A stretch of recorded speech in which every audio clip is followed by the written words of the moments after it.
Hello friends, welcome back again to your channel walk with me. Dear friends, যেমনটা আমি তোমাদের বলেছিলাম যে টোটাল 6টা সিরিজ আমি এখানে করাবো।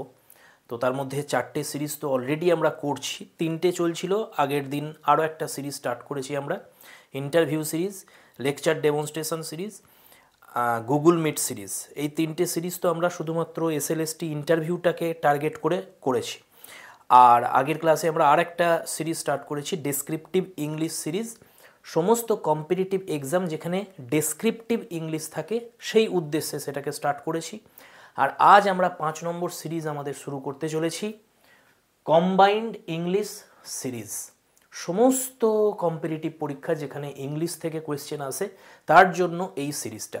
ডিয়ার ফ্রেন্ডস, দীর্ঘ 7-8 বছর ধরে আমি এই কম্বাইন্ড ইংলিশই পড়িয়ে আসছি। তো এটা আমার কাছে একটা স্বপ্নই ছিল যে আমি অবশ্যই আমার এই চ্যানেলে কম্বাইন্ড ইংলিশ এই সিরিজটা তো অবশ্যই করাবো, আর কিছু করাই বা না করাই। তো এই উদ্দেশ্য নিয়েই যদিও আমি স্টার্ট করেছিলাম এই চ্যানেলটা, combined English grammar and vocabulary, যেটা আমি পড়িয়ে আসছি অফলাইন। তো এই দেখো, অফলাইনে যখন পড়াই, এটা আমি পড়িয়ে এসেছি এতদিন। তো সেখানে একটা বিভিন্ন ব্যাচ থাকে, তো একটা ব্যাচের কমপ্লিট শেষ করতে এর সিলেবাসটা কম্বাইন্ড ইংলিশের সপ্তাহে একটা করে ক্লাস হয়, 2 ঘন্টার ক্লাস হয়।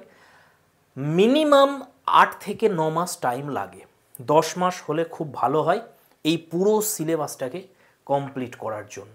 সপ্তাহে একটা করে ক্লাস, 2 ঘন্টার ক্লাসে, অফলাইনের কথা বলছি।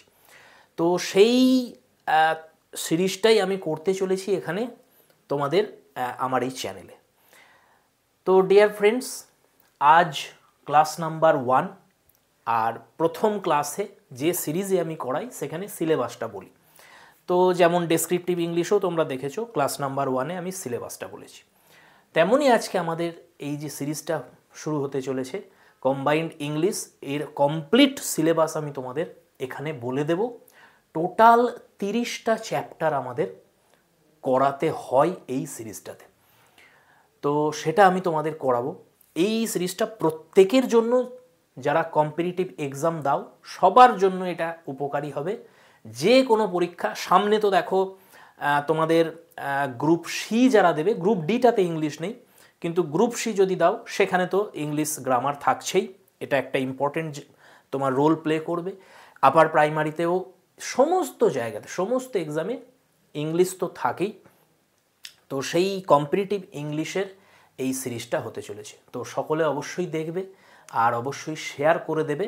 এটা খুবই ইম্পর্ট্যান্ট একটা সিরিজ আমাদের হতে চলেছে। আর নেক্সট ভিডিওতে আমরা 6 নম্বর সিরিজ, আমাদের আপার প্রাইমারি সিরিজ, সেটাও স্টার্ট করব ক্লাস 1 সিলেবাস দিয়ে।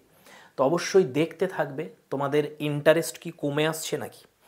তো এই তোমার ইন্টারভিউয়ের জন্য অনেকেই ভেঙে পড়েছো, তো ইন্টারেস্টটাকে ধরে রাখতে হবে। আমি তোমাদের বুঝিয়েছিলাম আগের ভিডিওটাতে, সেখান থেকে দেখে নেবে। হাল ছাড়লে হবে না, লেগে থাকো, অবশ্যই একটা না একটা রাস্তা বেরিয়ে আসবে। তো ফ্রেন্ডস, চলো আর কথা না বাড়িয়ে আমরা শুরু করে দিই combined A to Z combined English, তার যে সিলেবাস গ্রামার প্লাস ভোক্যাবুলারি, সেটা আমরা আজকের ভিডিওতে দেখব। ডিয়ার ফ্রেন্ডস, কমপ্লিট যে সিলেবাসটা আমাদের কম্বাইন্ড ইংলিশের, সেটা এখানে আমি লিখে দিয়েছি। তো তোমরা স্ক্রিনশট নিতে পারো, বা অবশ্যই খাতাতে যদি নোট করো সেটা তো খুবই ভালো। একটা আলাদা খাতা বানাবে কম্বাইন্ড ইংলিশের, তার ফ্রন্ট পেজটাতেই একদম টোটাল সিলেবাসটা তোমরা নোট করবে। তো এখানে সিলেবাসটাকে আমি 4টে পার্টে ভাগ করেছি। একটা হচ্ছে ফাউন্ডেশনাল গ্রামার, যেটা হচ্ছে মোস্ট ইম্পর্টেন্ট আমাদের যে কোনো কম্পিটিটিভ ইংলিশের যে কোয়েশ্চেন আসে তার অ্যান্সার করার জন্য। এই ফাউন্ডেশনাল গ্রামারের যে 16টা চ্যাপ্টার আছে, এই 16টা চ্যাপ্টার ভালো করে যদি তুমি পড়ে নিতে পারো, এটা কিন্তু অনেকটা। তাহলে এটাই হচ্ছে মেন। এছাড়াও আমাদের রয়েছে ফাংশনাল গ্রামার, প্র্যাকটিক্যাল গ্রামার এবং ভোক্যাবুলারি। তো প্রত্যেকটা থেকেই কী কী টপিক আমাদের পড়তে হবে সমস্ত আমি এখানে লিখে দিয়েছি। তো দেখো, ফাউন্ডেশনাল গ্রামারের প্রথম আমাদের যে পরপর 8টা টপিক আছে, এটা হচ্ছে 8টা পার্টস অফ স্পিচ। আমাদের প্রত্যেকটা পার্টস অফ স্পিচ ভালো করে আমাদের পড়তে হবে তোমার কম্বাইন্ড ইংলিশের জন্য। Noun, pronoun, adjective, preposition, basics of verb, conjunction, interjection এবং অ্যাডভার্ব।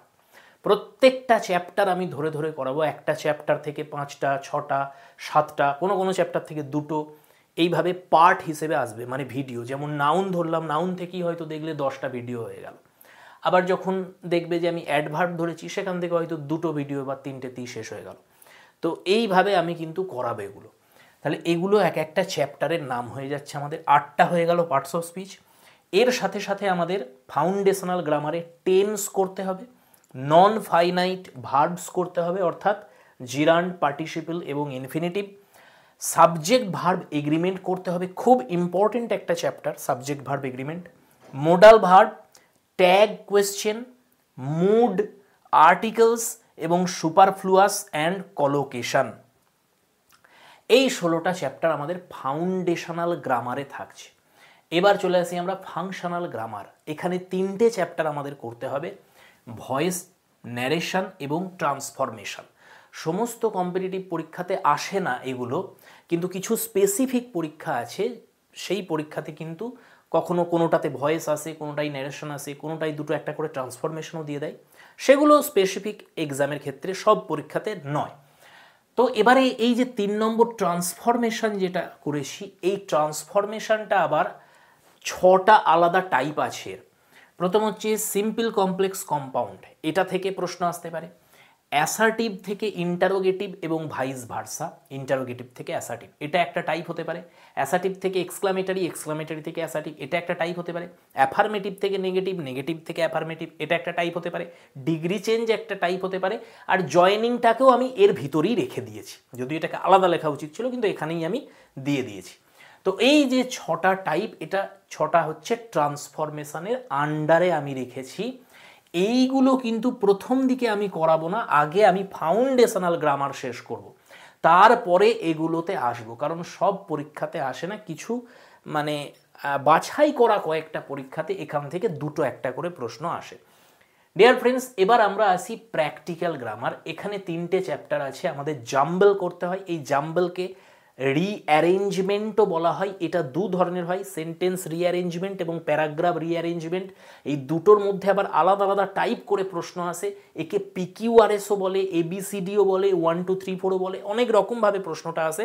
তবে এটার যেটা সবথেকে তোমার মার্কেটে প্রচলিত নাম, সেটা হচ্ছে পিকিউআরএস। সেকেন্ড হচ্ছে কম্প্রিহেনশন, যেটাকে তোমরা আনসিন প্যাসেজ বলো। ক্লোজ টেস্ট, এটা একটা আলাদা টাইপের, সব আমি দেখিয়ে দেবো যখন করাবো। এটা এইগুলো হচ্ছে সমস্ত, এখানে দেখো 16টা আর এখানে 6টা, টোটাল 22টা যে টোটাল চ্যাপ্টার, এটা গ্রামারের আন্ডারে। এই 22টা চ্যাপ্টার যদি করে ফেলো, গ্রামার কমপ্লিট। এখান থেকে আর কম্বাইন্ড ইংলিশের জন্য, কম্পিটিটিভ এক্সামের জন্য আর কিছু শেখার প্রয়োজন নেই। এবার আমরা লাস্ট চলে আসছি ভোক্যাবুলারি, যেটা মোস্ট ইম্পর্টেন্ট। তোমাদের যে কোনো কম্পিটিটিভ এক্সামের যে ইংলিশ সেকশন থাকে, যদি ওয়েটেজ বলো 60-40 ওয়েটেজ হয়ে যায়। 60% কোয়েশ্চেন ভোক্যাবুলারি থেকেই আসে, 40% গ্রামার থেকে। তো এখানে টোটাল 8টা চ্যাপ্টার আমাদের করতে হবে। আমি লিখে দিয়েছি সব, দেখো। নাম্বার 1 হচ্ছে সিনোনিম অ্যান্ড অ্যান্টোনিম। সেকেন্ড হচ্ছে হোমোনিমস, সব এগুলো আমি তোমাদের বলবো এগুলো কি। 3 নম্বর হচ্ছে ইডিয়াম অ্যান্ড ফ্রেজ, এবং এই ইডিয়াম অ্যান্ড ফ্রেজের ভিতরে আবার আরও 2টো টপিক আমাদের পড়তে হবে। একটা হচ্ছে কিছু ফরেন ফ্রেজ পড়তে হয়, আর কিছু প্রোভার্বস পড়ে নিতে হবে আমাদের। নেক্সট হচ্ছে 4 নম্বর, এখানে 1 ওয়ার্ড সাবস্টিটিউশন। এই 1 ওয়ার্ড সাবস্টিটিউশনের মধ্যে আবার আরেকটা আমাদের টপিক পড়তে হবে, সেটা হচ্ছে স্পেশাল ওয়ার্ডস। এটা খুব ইম্পর্টেন্ট। এই স্পেশাল ওয়ার্ডস আমি তোমাদের করিয়ে দেবো আলাদা করে, তখন দেখবে এগুলো কি জিনিস। নেক্সট হচ্ছে স্পেলিং, তারপরে phrasal verb, appropriate preposition, most important একটা টপিক। অ্যাপ্রোপ্রিয়েট প্রিপোজিশন সমস্ত কম্পিটিটিভ এক্সাম, যে কম্পিটিটিভ এক্সামই হোক, যেখানে ইংলিশ আছে সেখানে এখান থেকে প্রশ্ন আসেই। আর লাস্ট হচ্ছে অ্যাপ্রোপ্রিয়েট ওয়ার্ডস। অ্যাপ্রোপ্রিয়েট ওয়ার্ডস হচ্ছে ফিল ইন দ্য ব্ল্যাঙ্কসে এটা কখনো কখনো চলে আসে, আর অন্যান্য জায়গাতেও কাজে লাগে এই অ্যাপ্রোপ্রিয়েট ওয়ার্ডস। এটা 2 রকমের হয়, একটা হচ্ছে স্টকিং ওয়ার্ডস, যেটা তোমাদের বলা হয় যে ওয়ার্ড স্টক করো, যত পারবে ওয়ার্ড স্টক করো। সেইগুলো হচ্ছে মানে ওয়ার্ডস উইথ মিনিং যাকে বলে। তোমরা যদি এসপি বক্সি হলো, সেখানে এই চ্যাপ্টারটা পাবে ওয়ার্ডস উইথ মিনিং এই নামে পাবে। এটাকে আমি নাম দিয়েছি স্টকিং ওয়ার্ডস। আর একটা আছে অ্যাপ্লাইং ওয়ার্ডস। এই অ্যাপ্লাইং ওয়ার্ডস মানে কিছু কিছু শব্দের ক্ষেত্রে শুধু মিনিং জানলে হয় না, তার অ্যাপ্লিকেশনটা জানতে হয়, তার ইউসেজটা জানতে হয়, যেটার জন্য তোমাদের টিচাররা বলেন যে ইংলিশ শুধু পড়লে হয় না, এর সাথে সাথে এটা কিভাবে অ্যাপ্লাই করা হচ্ছে ওয়ার্ডটাকে, তার জন্য তোমাদের নিউজ পেপার পড়তে হয় বা স্টোরি বুক পড়তে হয়, নভেল পড়তে হয়, বা তোমাদের আরও অন্যান্য জায়গায় এদের অ্যাপ্লিকেশানটা দেখতে হয় আমাদের। শুধুমাত্র মিনিংটা জানলে আমরা বসাতে পারবো না সঠিক জায়গায়। তো সেইগুলো হচ্ছে অ্যাপ্লাইং ওয়ার্ডস।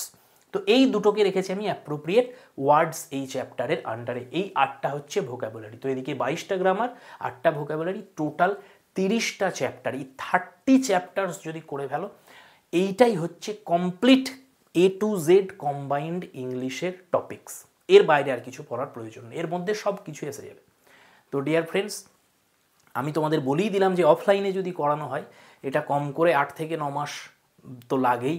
তো এখানে কতদিন লাগবে আমি জানি না, মানে আমাদের যে ভিডিওটা আমি কতটা রেগুলার আনতে পারছি তার উপরে নির্ভর করবে। যদিও একটা সিরিজ আমাদের চলছে না, আমাদের 6টা সিরিজ চলবে, সেই জন্য হয়তো লেট হবে আসতে। তবে এই যে সিরিজটা এটা অবশ্যই আমি করাবো, তোমাদের কন্টিনিউ করাবো। তো ডিয়ার ফ্রেন্ডস, আজকে আচ্ছা আরেকটা বিষয় আমি বলে দিই, এখানে লিখেছি টাইপস অফ কোয়েশ্চেন। এগুলো তো কী কী পড়তে হবে, কোন কোন চ্যাপ্টার আমি তোমাদের দেখালাম যে টোটাল 30টা চ্যাপ্টার পড়তে হচ্ছে। কিন্তু প্রশ্নটা কেমন আসে, প্রশ্নটা টোটাল 7 রকমের আসে, 7 রকমভাবে প্রশ্ন আসবে। কেমন কি, যেমন হচ্ছে 1 নম্বর এমসিকিউ, এমসিকিউ টাইপের প্রশ্ন আসবে তোমার। সেকেন্ড হচ্ছে ফিল ইন দ্য ব্ল্যাঙ্কস, যেটাকে আমরা শূন্যস্থান পূরণ বলি, এইভাবেও প্রশ্ন দিতে পারে। 3 হচ্ছে এরার কারেকশান। এরার কারেকশান খুব ইম্পর্টেন্ট একটা। এরার কারেকশান কোনো চ্যাপ্টারের নাম নয়, এরার কারেকশান হচ্ছে কোয়েশ্চেনের একটা টাইপ। এই এরার কারেকশান করার জন্য এই ফাউন্ডেশনাল গ্রামারের 16টা টপিক আমাদের পড়ে নিতে হবে। বিষয়টা বোঝা গেছে? এগুলো চ্যাপ্টার নয়, এগুলো টাইপ কোয়েশ্চেনের। নাম্বার 4 হচ্ছে সেন্টেন্স ইমপ্রুভমেন্ট, এটাও একটা কোয়েশ্চেনের টাইপ। PQRS বলে দিলাম, এটাও একটা টাইপ কোয়েশ্চেনের। 6 নম্বর হচ্ছে কারেক্ট সেন্টেন্স আইডেন্টিফিকেশন। 4টে বা 5টা সেন্টেন্স তোমাকে পরপর দেওয়া থাকবে ABCDE, তার মধ্যে থেকে বলবে কোনটা কারেক্ট, সেই সেন্টেন্সটাকে আইডেন্টিফাই করুন। তো এটা করার জন্য এই ফাউন্ডেশনাল গ্রামারের সমস্ত চ্যাপ্টার পড়ে রাখতে হবে আমাদের। আর লাস্ট হচ্ছে স্টেটমেন্ট টাইপ। এটা বর্তমানে খুব আসে। স্টেটমেন্ট টাইপ মানে দুটো তোমাকে দেবে স্টেটমেন্ট, স্টেটমেন্ট 1, স্টেটমেন্ট 2। এবারে দিয়ে দুটো সেন্টেন্স দিয়ে দেবে, দিয়ে 4টে অপশান থাকবে। প্রথম অপশান যেমন বলো যে only statement 1 is correct, B অপশানে দিল only statement 2 is correct, C অপশানে দিল both the statements are correct, আর ডি অপশানে দিল none of the statement is correct. তো ডিয়ার ফ্রেন্ডস, এই হচ্ছে 7টা টাইপের কোয়েশ্চেন। কোয়েশ্চেন এই 7টা টাইপের মধ্যে আসবে, তার অ্যান্সার করার জন্য এই 30টা চ্যাপ্টার পড়তে হবে আমাদের। তো অবশ্যই এই সিরিজটা তোমরা দেখবে, এই সিরিজটা কন্টিনিউ করব আমি। আর এটা তো একটা অনেক বড় প্রজেক্ট, বলতে গেলে অনেকটা সময় লাগবে আমাদের এটা করাতে। তো যাই হোক, এটা আমরা কন্টিনিউ করব। তবে আমরা জাস্ট সিরিজগুলো আগে স্টার্টিংটা করে রাখি আগে, তারপরে ধীরে ধীরে ধীরে ধীরে এগোবো আমরা। নেক্সট ক্লাস অবশ্যই লাস্ট সিরিজ, যেটা আমাদের সিরিজ নাম্বার 6 হতে চলেছে, আপার প্রাইমারি টেট। তো সেই সিরিজটাও আমি স্টার্ট করব পরের ভিডিওতে, এবং ক্লাস 1-এ সিলেবাসটাই বলবো। তো অবশ্যই তোমরা দেখতে থাকবে। আর এই সিরিজের জন্য যদি বই কিনতে চাও, মানে কম্বাইন্ড ইংলিশের জন্য, তাহলে অবশ্যই এসপি বক্সিটা কিনে রাখবে। এখন অন্য কোনো বই কেনার কোনো প্রয়োজন নেই। যে কোনো কম্পিটিটিভ পরীক্ষার জন্য বেস্ট বুক গ্রামারের জন্য অবশ্যই SP Bakshi, grammar plus vocabulary. এখন অন্য কিছু, এখন যেন ব্ল্যাক বুক কিনে ফেলতে যেও না, আপাতত এসপি বক্সিটাই কিনে রাখবে, অবজেক্টিভ ইংলিশ এসপি বক্সি। তো ডিয়ার ফ্রেন্ডস, আজকে এতটাই। Thanks for watching. দেখা হচ্ছে পরের ভিডিওয়। Keep smiling and stay blessed.